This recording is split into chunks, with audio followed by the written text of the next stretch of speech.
Hey, good morning.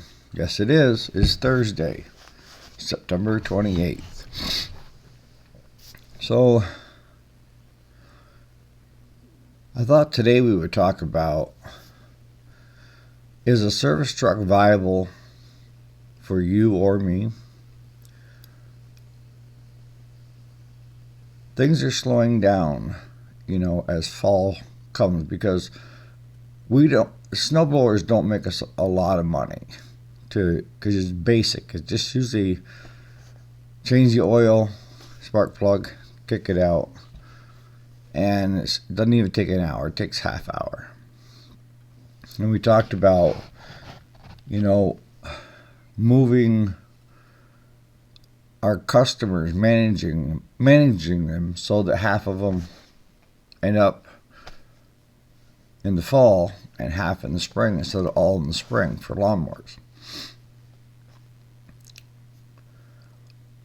But I want to talk about finding other things that could help increase the income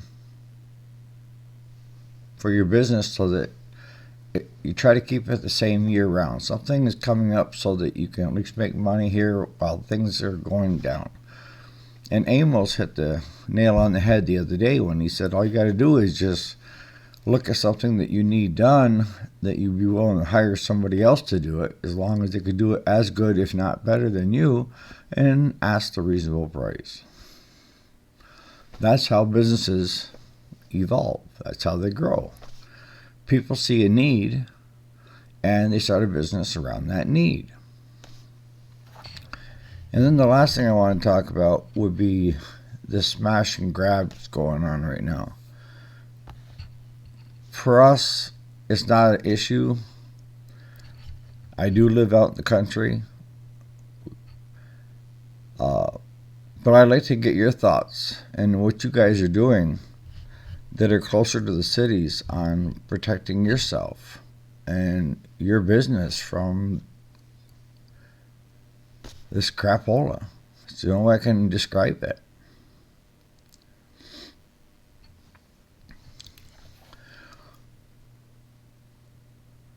So let's start off with that, because that kind of eats at me a little bit. That I'm trying to figure out, where are the parents and the grandparents and the aunts and the uncles and the sisters and the brothers to these kids that are doing this? They do this not because they need it.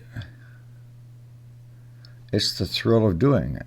And they know that there's hardly anything out there to, what's the right word? So that they have to think about it before they do it, because they could get in serious trouble. Now, I don't know about you guys, but when I was growing up and I was their age, if I screwed up like that, I'd rather have the cops take me to jail.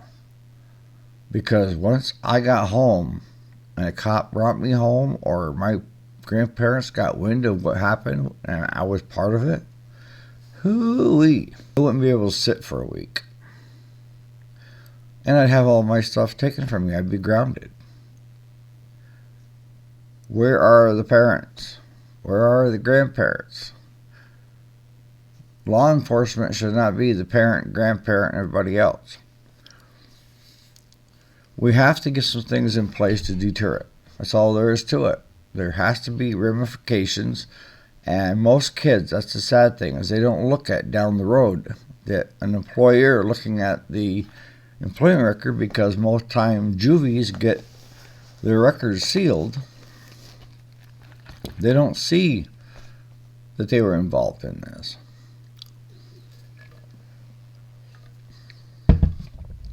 And this brings us all back to influencers that are on YouTube, TikTok, Snapchat, wherever they are. If they're condoning this and they're part of this, even though they physically weren't there, arrest their asses. Plain and simple. Just because you physically didn't do the looting doesn't mean that you aren't as guilty as the rest. And their defense is, well, they don't have to listen to me. Well, you don't have to get these kids all riled up to go do something that you know is illegal. And what gets me the most is the mom and pops that are in those areas are closing up shop. You know, you're stealing from people that haven't got a lot to start with. Everything's invested in their business and in their products that they carry. And you have the other groups, well, we only do the big box stores. How's that working for you? Because last I knew, like the drugstore, CVS, they're closing thousands of stores. Target, all those Nordstroms, they're all following suit. Pretty quick, you won't be able to go to a shopping mall.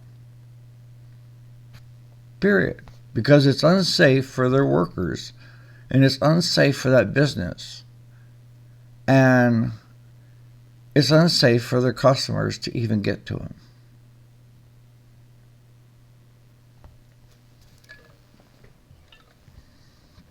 So I'd like to know from you guys that are closer to the cities, what are you doing to protect yourself? I mean, it's a sad day when we have to protect ourselves from teenagers. Yeah. But we really hadn't seen much of the effects up here. And what I'm doing right now is I put on an addition onto my home last year. Actually, Claude and I did, and my son helped. And it was supposed to be just a little porch where off the front that was screened in, that the wife could go out and sit, and her and I could go out and sit and have a cup of coffee in the evening and just, you know, enjoy being still outside with no mosquitoes, no bugs, no nothing. The problem I got is I can't do anything just simple. That thing turned into a full wraparound enclosed deck. I'm telling you, it was all totally enclosed.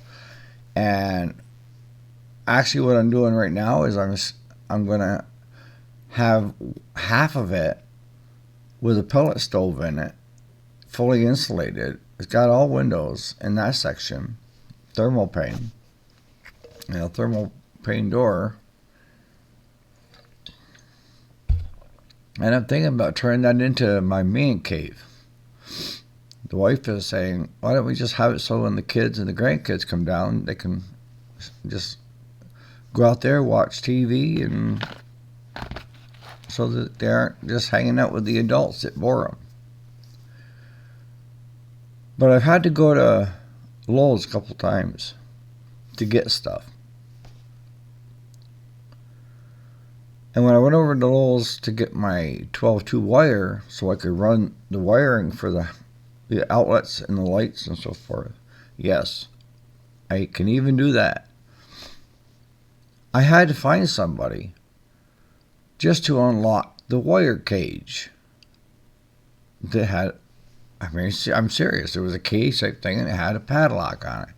Like, who the heck is going to walk out of this store with 12-2 and not be noticed? So two of the guys were standing there, and I asked them, like, what's this all about? And they said, well, it's corporate decision that with all this going on to the other stores, they've introduced new policies and procedures on how to get things. And I heard a lady holler at him saying, could you come over into this aisle because I want to get this, and you got to get a lock off it so I can slide it off the... What have we become?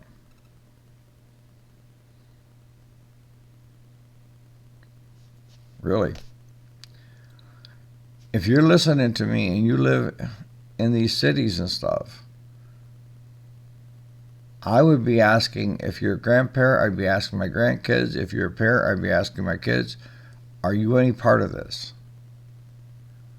And don't tell me you are. See, I can always tell when my kids lie to me anyways, or my grandkids, because they can't look me straight in the eye. They got to look off one direction. See, one thing that started taking place up in our area a year back was New York is trying to take more and more rights away from its citizens. That's just the way it is. But they try to decide where you could conceal carry. And what does conceal carry mean? It means that you have the right, the privilege to be able to own a handgun and to carry a handgun. And we used to have two styles, and that was you could have open carry or concealed carry. If you had concealed carry, it covered both. Now, the two types of permits that they give folks here in New York is either a premise, which means at your business or at your home, or conceal. You can carry it anywhere except, banks, churches, and any business that doesn't have a sign like we have. Our sign on the front that the sheriff department told all of us businesses, if we wanted to allow people that had concealed carry into our business, we had to post it that concealed carry was welcome. I have concealed carry.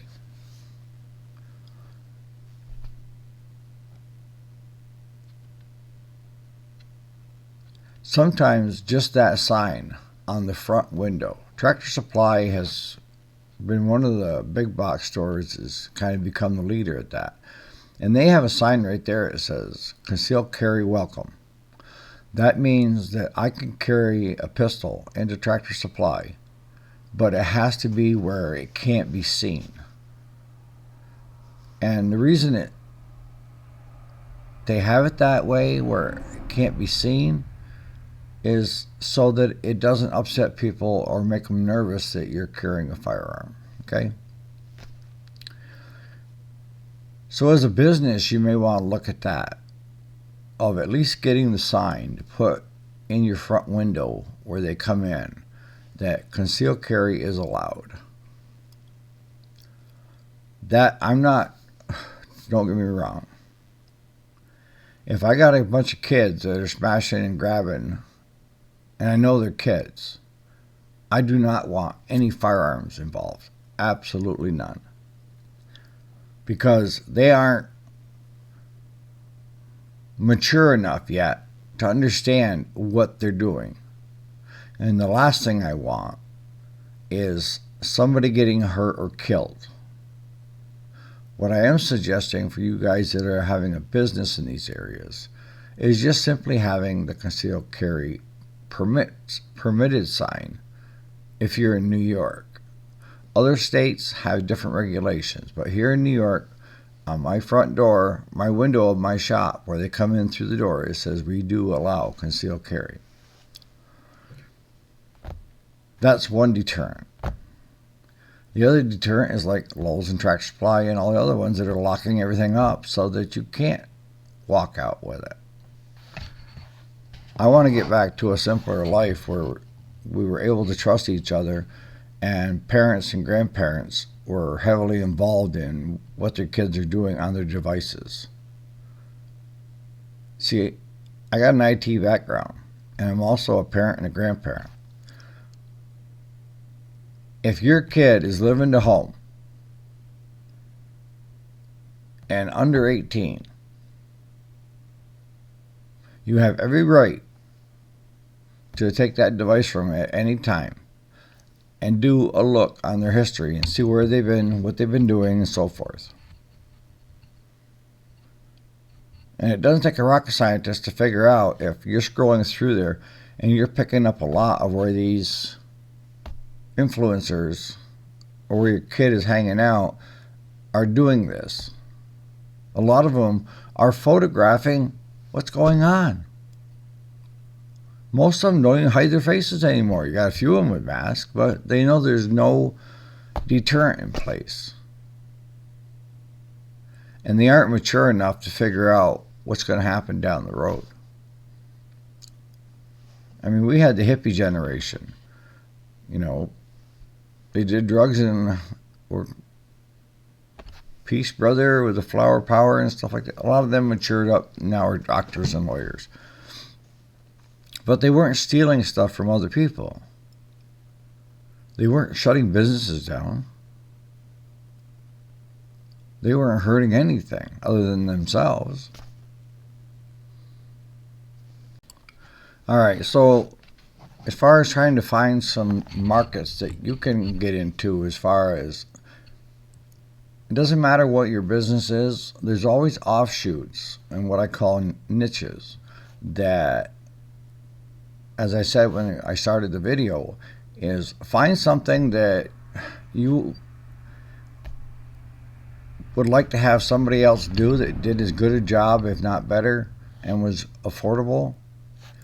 Look at those in the area that you're dealing in. I mean, with us, it's a small engine repairs, so it's a repair shop.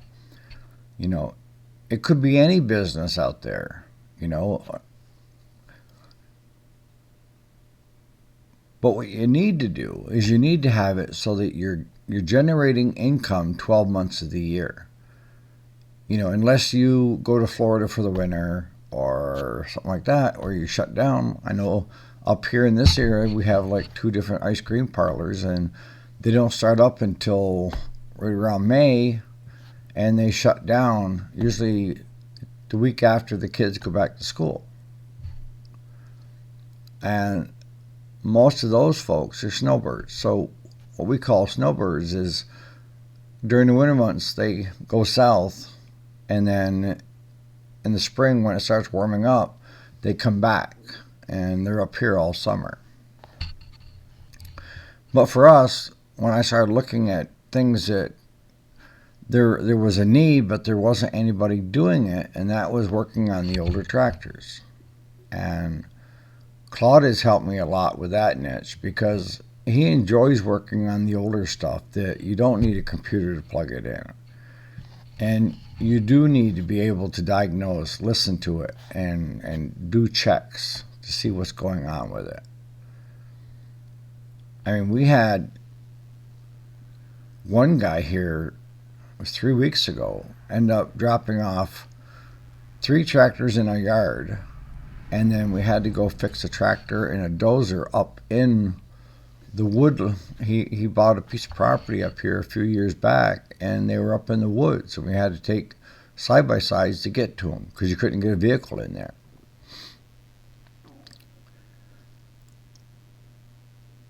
But those, for us, have been the moneymaker. And that is, you know, we get more per hour to work on those. And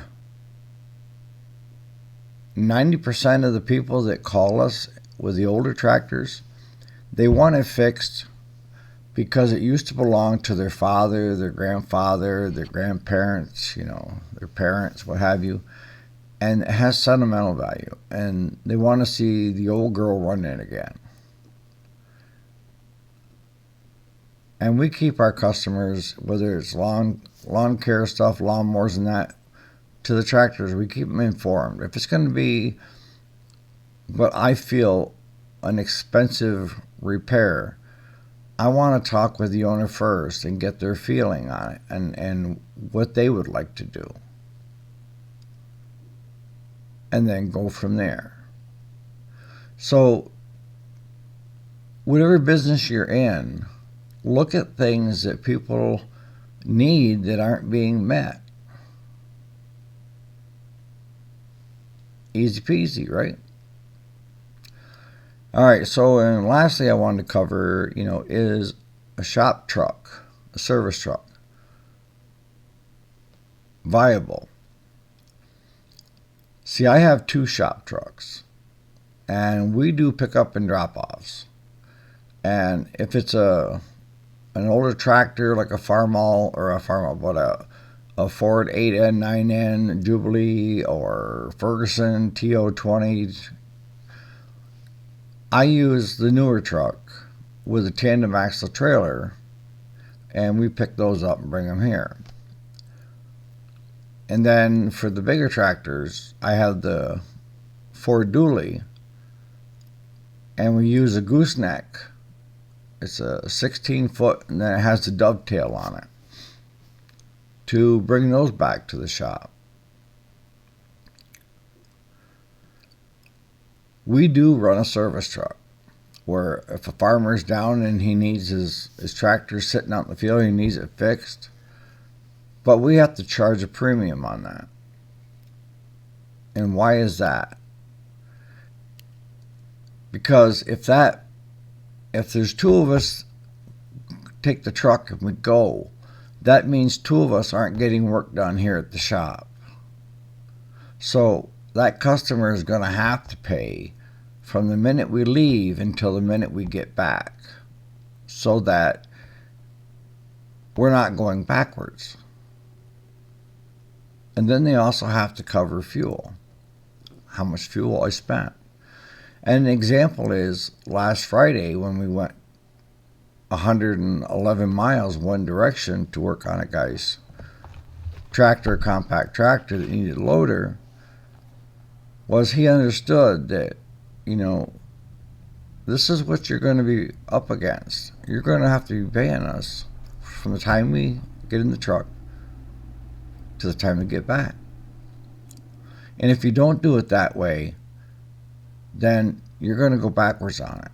Because if that mechanic isn't here working on something in the shop, then you have to still have billable hours for him somewhere. So if it's just a one-man band or a two-man band and you got to lock your doors with no one in the shop, then probably it isn't going to be cost effective. Now we have another repair shop close by that they do outboard, they do marine stuff. And a lot of times when the boats fail, they're in the water, and customers want them to come work on the boats in the water. But the problem stems from the fact that most of his customers only want to pay him for the time that he's there. And the other thing that you run into when you're out doing service work is you don't have the luxury of having all the specialty tools that you would at the shop. So he was going backwards because he kind of did the work based on the job. But he found himself running back and forth to his shop to get different tools to come back and work on the outboards, depending on what the issue was. And he finally had to say, because if he wasn't at the shop, then there was nobody there to answer the phones and accept work, so he'd have more work. So he ended up just changing the whole thing of, no, I will not come to your camp to work on your boat. That boat needs to come out on a trailer and it needs to come to this shop, and I will fix it. And have you come pick it up and take it back, put it in the water, and I'll make sure that it runs when it gets in the water. Because he was losing money trying to do service work. He wasn't charging from the minute he took the job on, left his shop, to the time he got back. Or the times that he had to go back and forth trying to get specialty tools to work on stuff. So if you're going to run a service truck, you need to do it the right way. And that is charged from the minute you leave till the minute you get back. All the big companies like Cat and all them, that's the way they do it. Most of his customers only want to pay him for the time that he's there. And the other thing that you run into when you're out doing service work is you don't have the luxury of having all the specialty tools that you would at the shop. So he was going backwards because he kind of did the work based on the job. But he found himself running back and forth to his shop to get different tools to come back work on the outboards, depending on what the issue was. And he finally had to say, because if he wasn't at the shop, then there was nobody there to answer the phones and accept work, so he'd have more work. So he ended up just changing the whole thing of, no, I will not come to your camp to work on your boat. That boat needs to come out on a trailer. It needs to come to this shop, and I will fix it. And have you come pick it up and take it back, put it in the water, and I'll make sure that it runs when it gets in the water. Because he was losing money trying to do service work. He wasn't charging from the minute he took the job on, left his shop, to the time he got back, or the times that he had to go back and forth trying to get specialty tools to work on stuff. So if you're going to run a service truck, you need to do it the right way, and that is charged from the minute you leave till the minute you get back. All the big companies like Cat and all them, that's the way they do it. So on that note, we're going to start wrapping things up here. For you guys that are in the areas of where the smash and grab's going on, what are you guys doing to protect yourself? Seriously. It's sad that you have to think about that, but you need to think about that. The other is, where are you guys finding the niche work? Or do you have enough work year round? You don't need to look outside that. I guess it depends on where you live and your location of the shop. And then lastly, is a service truck viable? It is if you run it right. For the one-man band like TJ that did the Marine, if he had the luxury of having somebody there to answer phones, and when customers showed up, possible new customers showed up to see if he could work on their boat, and he's not there, and they could take and get all the customers' information and get them all set up so that they're bringing the boat on a certain date, then yeah. But if you're a one-man band or a two-man band and there's nobody left in the shop while you're gone, you could be losing a lot of work that you would normally get. So that has to be taken into consideration. You need somebody to do intakes. And for a lot of shop owners, that's hard if they're out doing service work. And you also have the added cost of equipping your truck with all the tools that you need or you think you need. On the job up in Plattsburgh, when I went all the way up there, we never thought we needed a jack to jack the rear up, take the rear tire off the compact to gain access to the hydraulics to get them freed up. So we ended up spending time and money going and buying another jack that we had 3 of them already here at the shop because we didn't take it with us. And the 110 miles, you just can't run back to the shop and grab it.